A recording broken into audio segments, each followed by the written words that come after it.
Hello comic book fans, here's Earl Grey. Today I want to talk about this fat book here, Crawl Space. Collects horror stories written by Rick Remender and drawn by Kieron Dwyer, Tony Moore, Francesco Francavilla, Salgood Sam, which is actually Max Douglas, just written the other way around. At least almost. Seth Peck, Paul Harmon, Peter Bergting. A heavy book, big book, put out by Image. Just for a comparison, it has the exactly the same size as the Hellboy Library editions from Dark Horse. So you have an idea. And just as a downer, the binding is okay, but not the best, because the inner spine doesn't get detached from the outer spine. So you have a bit of gutter loss in the middle going on, but overall it's complaining on a very high level. At least the pages don't get loose like in some older DC Absolute editions. Just as an aside. Yeah. Looks pretty sturdy to me, and the book overall opens pretty well. So, what kind of stories do you get in this book? Horror stories in the vein and tradition of the good old eerie and creepy magazines. The cheesy cover by Kieron Dwyer and a bit Tony Moore isn't... maybe this is Kieron Dwyer and this is Tony Moore, but I'm not sure. This cheesy cover is a bit misleading, I must say, because fortunately not the whole book here is as cheesecake as this XXXombies stories this cover refers to.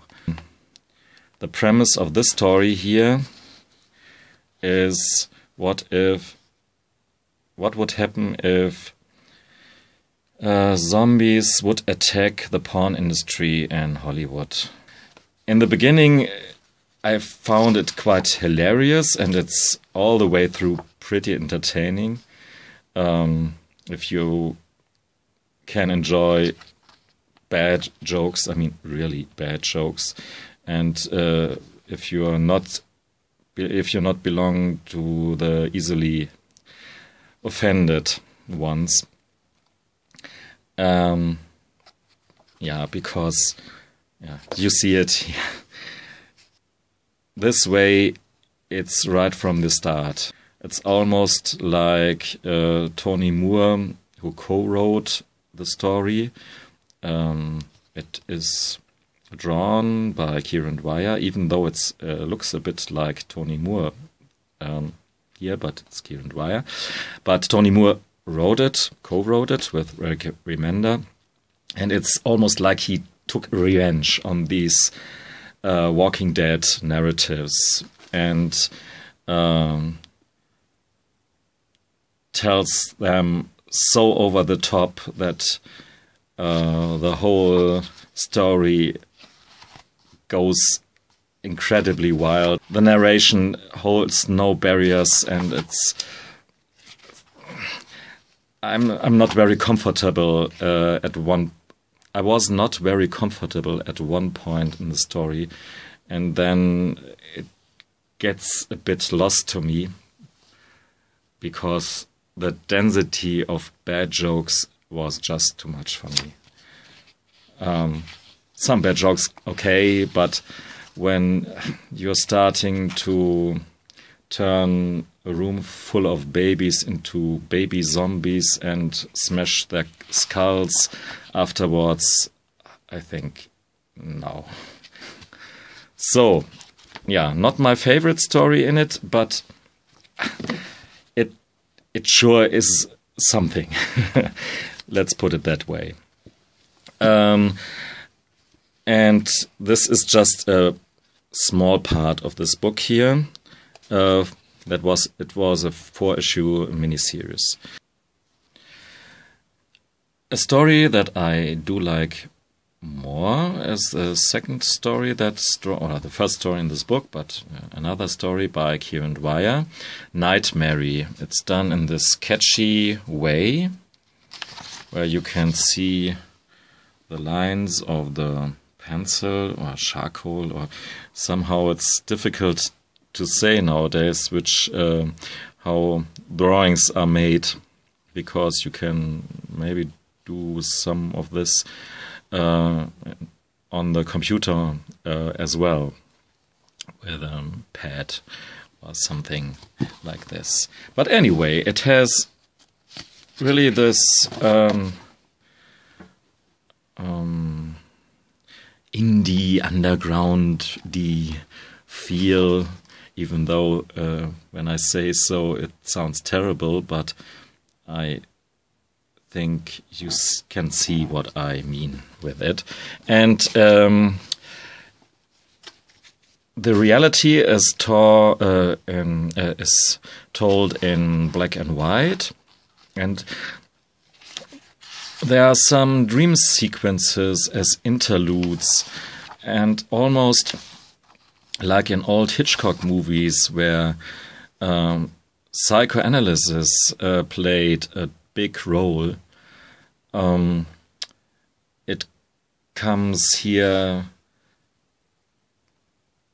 becomes here very important as well. And I really had this Hitchcock feeling, even though from the outer appearance it seems to be a totally other thing, and the medium is another for sure. But the story that takes place here could have been the plot for an Hitchcock movie.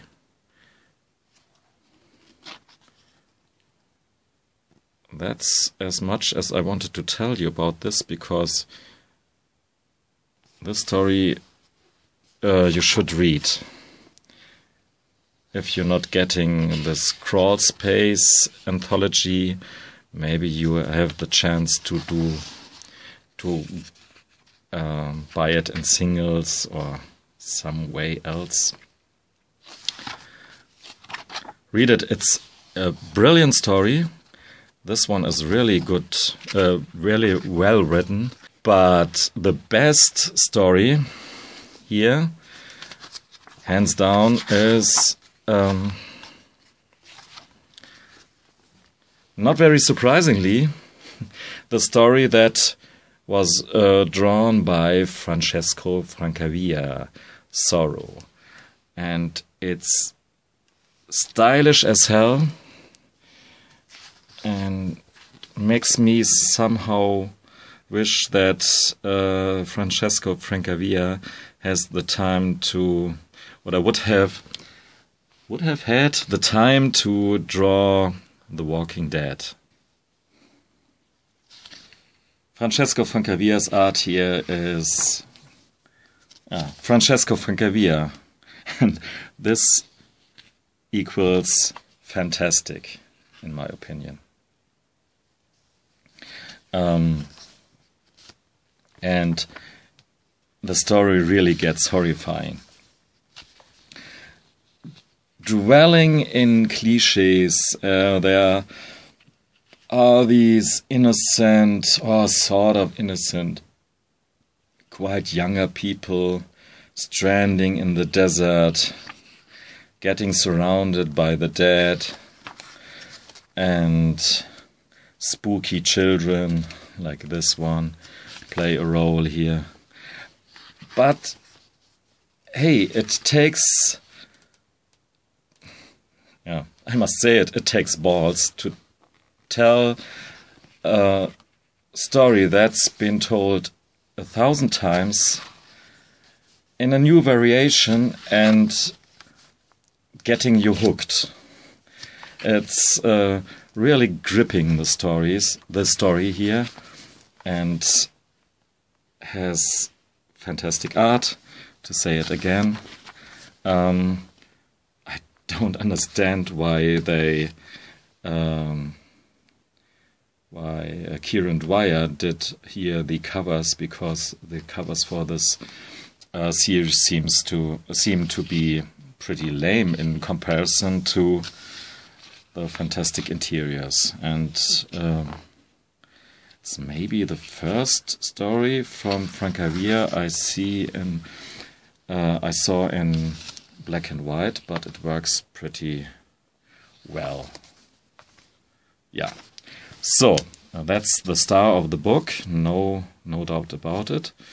And there are two other stories here.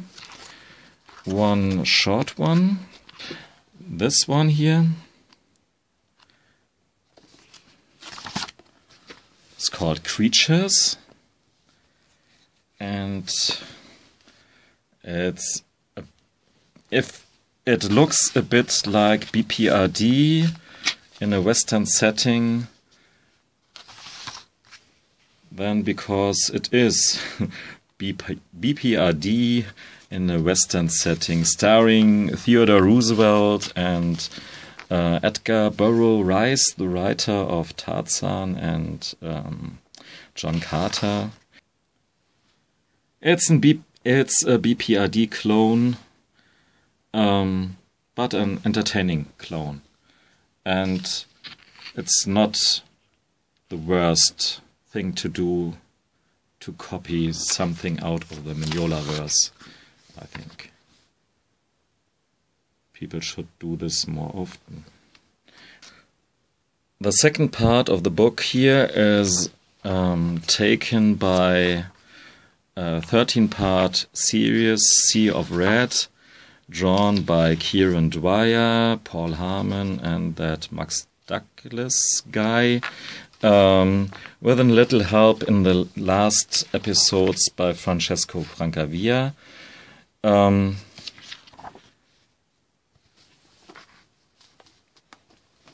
Very cool idea, I think, to draw this stuff in black, red, and white, just maybe as a vampire would see the world.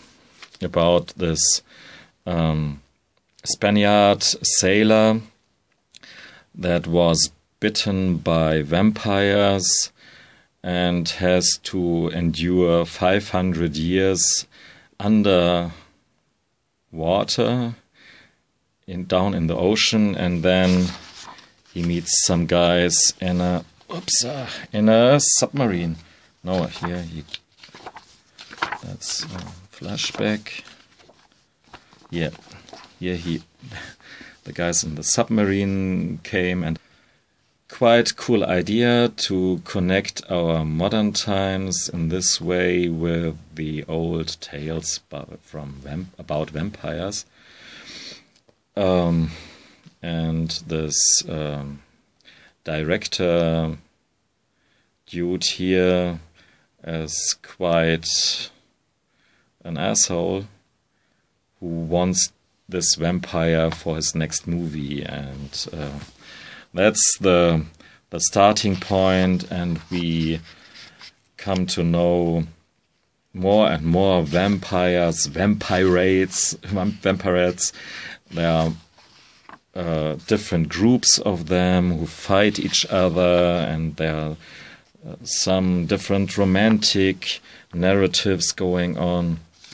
Overall, it's an interesting story, not the best in this book, I must say, because somehow it is way too long for the not-so-original premise.